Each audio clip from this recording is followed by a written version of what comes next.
Praise the lord. హల్లెలూయా. ప్రభువైన యేసుక్రీస్తు నామమునకు మహిమ కలుగును గాక.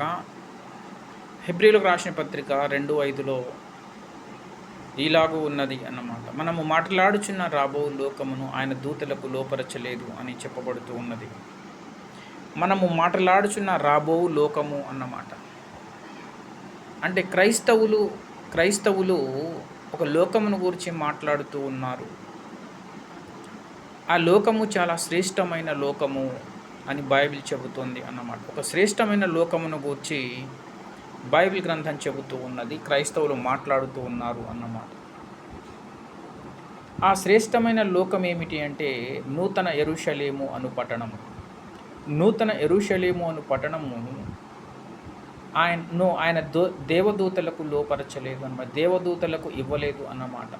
కానీ భూమి మీద నుండి మానవ జాతిలో నుండి విమోచింపబడినటువంటి మానవులకు దేవుడు నూతన యెరూషలేమును శ్రేష్టమైనటువంటి లోకమును ఇచ్చాడు అన్నమాట. వాళ్ళు ఎలా పొందుతారు? ఆ రాబో లోకములోనికి ఎలా వెళ్ళగలుగుతారు అంటే బైబిల్ గ్రంథం చెబుతోంది, ప్రతి మనిషి యొక్క ప్రాణం, ఆత్మ, దేహము లోపల పాప మరణముల నియమమున్నది అంట.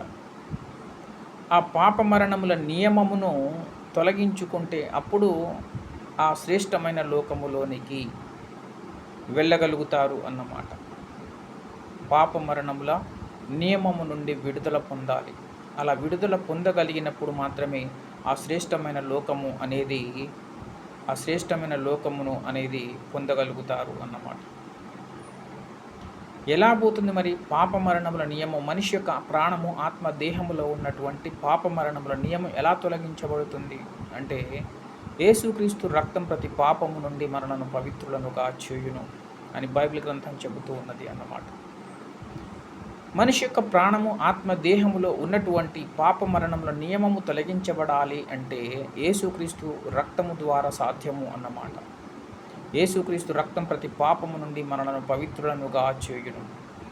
యేసుక్రీస్తు రక్తమునందు విశ్వాసం ఉంచినప్పుడు పాప మరణముల నియమము నుండి విడుదల పొంది ఒక శ్రేష్టమైన లోకానికి వెళ్ళడానికి అర్హులవుతారు అన్నమాట. పరిశుద్ధులు, వారినే పరిశుద్ధులు అని, విశ్వాసులు అని, క్రైస్తవులు అని అంటారు అన్నమాట. ఆ శ్రేష్టమైన లోకమే నూతన యెరూషలేము అను పట్టణము. అక్కడ ఆకలి అయినను దప్పిక అయినను ఉండదు. అది శ్రేష్టమైన లోకము అన్నమాట. దేవదూతలు నివసించే లోకాల కంటే కూడా శ్రేష్టమైన లోకమును దేవుడు మనుషులలో నుండి విమోచింపబడిన వారికి ఇవ్వబోతూ ఉన్నాడు అన్నమాట.